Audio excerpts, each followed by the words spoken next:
We're gonna do Mob Wives, season 4, episode 2. Sorry it's late, but I'm playing backup. It starts with Renee going to see Alicia at her boutique. She shows her like these shoes that she wants Alicia to sell in the boutique or whatever. Now them first ones, them boots with the middle finger, who you selling those to, Renee? I hope you're not selling those shoes to somebody that's your age. I don't think that shit is age appropriate for you. Maybe some girls that's going to the club that's 18 to 21, maybe up to 25, but I don't want to walk around with some cute ass boots with some middle fingers sticking up on the side. That not too hot for older people over 30. I'm just saying. But the second shoe was cute. That was age appropriate. So, like Alicia said, she thinks they could be able to sell in her boutique. So it depends on what kind of market you're going for. They talked about her husband Eddie being in jail. Eddie and Renee were real close as kids. They kind of grew up together and stuff like that. Alicia talks about her facing charges for conspiracy because when they tried to come after him, they got her too because she was working the books at the they store or whatever. So they talk about that.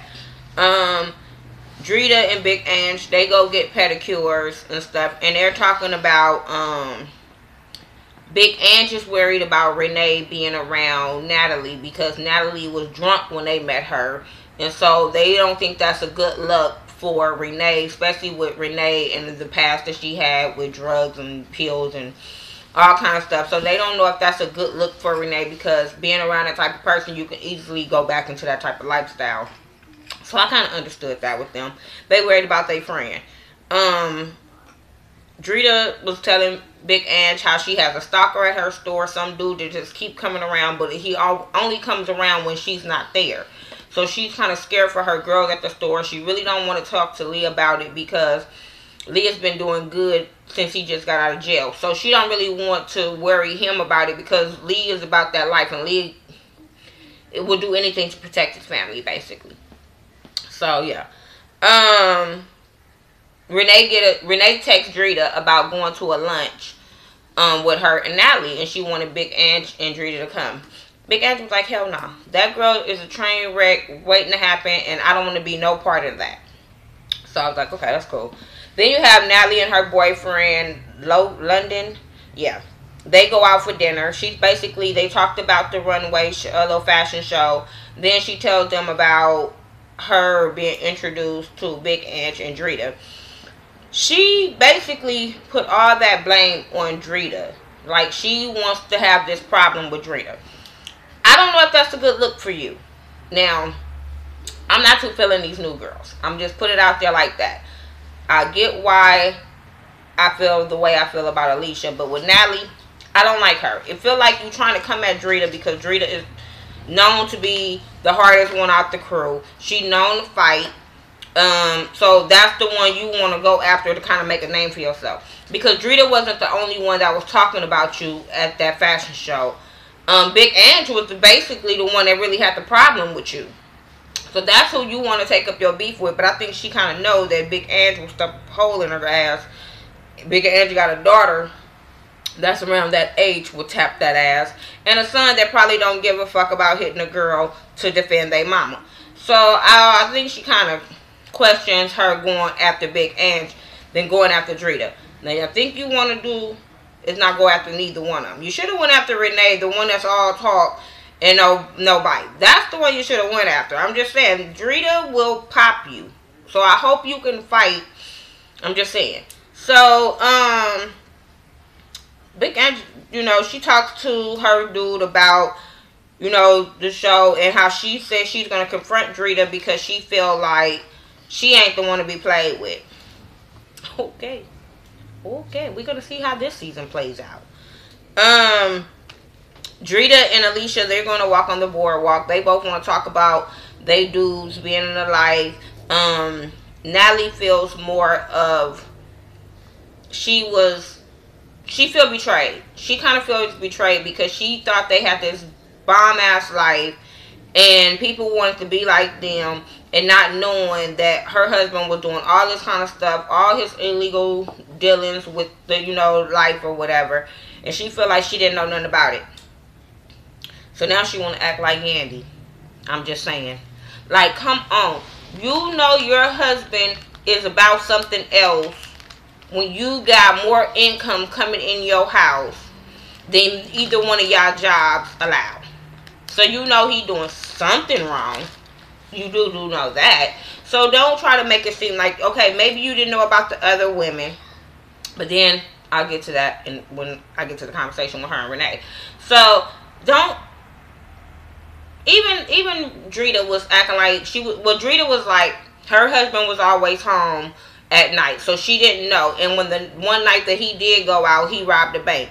I'm like, this ain't his first time. I'm sorry. Just because you didn't know, just because he wasn't robbing banks in the daytime, I mean, he was gone in the daytime. He could have been robbing banks in the daytime. That's when they open. I'm just saying. So, yeah, that acting like y'all didn't know about y'all husband's lifestyle. And my thing is, y'all living this lifestyle. Y'all know who his friends are, and y'all not questioning that. That's just that blind eye that you just be like, long as I get mine, I'm not going to question it. Bitch, please. Now that's why you're in the predicament you in, because you were so willing to close your eye for this lifestyle. Now you facing charges. Just saying. So, anyway, moving on from there. Drita goes to her little makeup salon or whatever, and she's talking to her employee about the stalker. The dude has showed up. He was looking behind the counter, looking at her money, I guess. And I'm sitting there like, this sounds like some Fed type shit now. This don't look to her like just a stalker type situation. This is somebody private eye or some type of shit. That's what it seemed like to me. So she kind of gets upset. She calls Lee. She lets Lee know. Lee like, I could be there in 2 minutes. What you want to do? She basically like, I don't need you. I'm going to fuck him up. You just make sure you have the bail money because I'm going to go to jail as soon as I catch his ass. And I was like, yeah, Drita, she's with that boxing shit. So, yeah, she's willing to fight this dude. But my thing is, if you don't know about the dude, don't you think you should need to do your research about a dude? I understand your employees kind of told you what he looked like, but this man might have had some steel. So you do want to, even though you can fight and all that kind of stuff, you do want your husband to be there for your backup, to just not go through that fighting men. I'm just saying, you don't want no man sitting there hitting on no girl. So why would you tell your husband, oh no, I got this, I'm gonna fuck him up? No. And then you get your ass whipped by a man, then it's gonna be a whole different situation. I'm just saying, I think you should have just let Lee take care of that on his own. He know what he dealing with. He know he about that life. Maybe he got some nephews who can deal with it where he ain't got to get his hands dirty. I'm just saying. So, yeah. Whatever with that. Natalie and Renee meet up for lunch. And Drita end up coming late. But she's kind of telling Natalie is telling Renee how the girls were talking about her and she felt some kind of way and she wants to address it to Drita. She's annoyed. She's pissed off. Yada, yada, yada. So, Drita ends up coming in. Renee like, oh, you stepped into the lion's den. Kind of trying to give her a warning that some shit was about to go down. So then when Drita sits down, Natalie started just basically telling her like, yeah, I heard y'all talking about me. Kind of still putting the blame on Drita. Drita was like, why are we having this conversation when Big Ange and Alicia's not here? So why are we having this conversation? She getting pissed off. She want to fight this girl because she coming at her sideways on some bullshit that she just agreed to. So, yeah. And even Drita was like, Renee ain't told this girl that I'm liable to pop off and leap over the damn table. But that's why Renee sat in the middle, because she knows that both of these girls are willing to get down and dirty or whatever. But Natalie came at Drita way sideways. Even if she was trying to address the situation, it was the way she came at her to address the situation. Because the way she would have came at her, yeah, I would have been ready to leap over the table. But see, Drita has this reputation of fucking up people. So she's really trying to get out of that fighting mentality this season. But I bet you everybody watching this was like, oh shit, Drita is finna hit this girl. And that's what I was thinking too. But I was like, bitch, you hope you know how to duck real fast, because you are always intoxicated. And I don't understand why you don't want the judgment, but you were wasted when you first met them. She could have just said, look, yes, I was wasted. That wasn't a good look for me when I first met you guys, and I apologize for that. Then everything can be squared away. But you trying to pop off to prove that you hard, bitch, you're gonna get beat up or not be on next season. Just saying. So yeah, like I said, they were both irritated. Natalie just was like, I don't want nobody talking about me behind my back. Nobody wants to be talked about behind their back, Natalie, but it happens. And if you was a drunk ass mess, it was gonna be said. Girl, I'm the type of person, just, girl, somebody talking about you, you just be on somebody's mind. That's on them. That's not on you. Move on with that shit. Alicia is at home listening to wiretaps.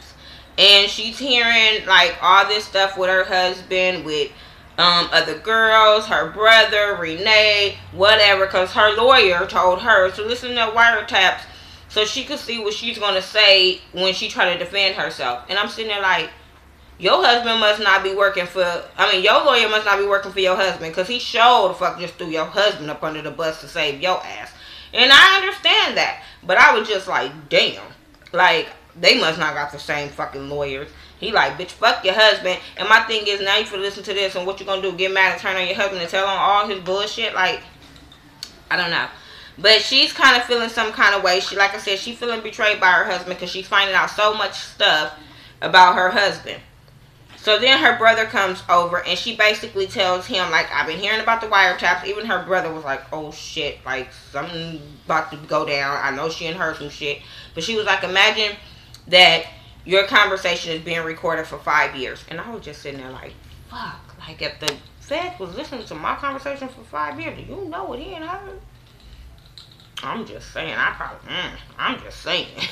Not saying that I'm about that life, well, not saying that I be on the phone talking about that life, but it's just that you just be like, damn, trying to think like, what the fuck I ain't said in 5 years over the phone at these motherfuckers, and looked at my shit, probably looked at my text messages, I don't know, probably, shit, it's been 5 years, I don't know what the fuck I text 5 years ago. I probably said, oh, I'm about to go slap some damn body, and then they come and use that against me 5 years later. That'd be some fucked up shit, I'm just saying. So the brothers basically, she told him that she heard them going to the strip club at Scores or whatever, and that's when he knew he was busted. But he basically told him, like, I wasn't finna tell on him. I might be your brother, but that's your husband. He was taking care of y'all. I didn't see him cheating. We went to the strip club, but that was not my place to take him. Then he said, oh, you know, men have double lives. That's what you tell your sister to console her?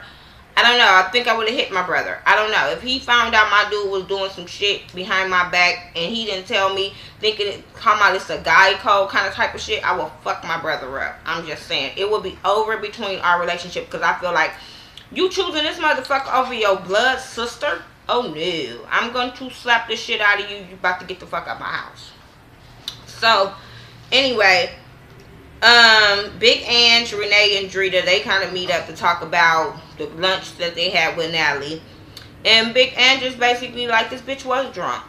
We couldn't understand her. I don't know why she is not admitting to you that she was fucked up, but that's what happened. Drita feeling some type of way. So Renee just like, okay, I need to get a handle on this type of shit so this girl can be around other girls, because this shit can go left. Yeah. So, Renee was telling the girls to give her another chance or whatever.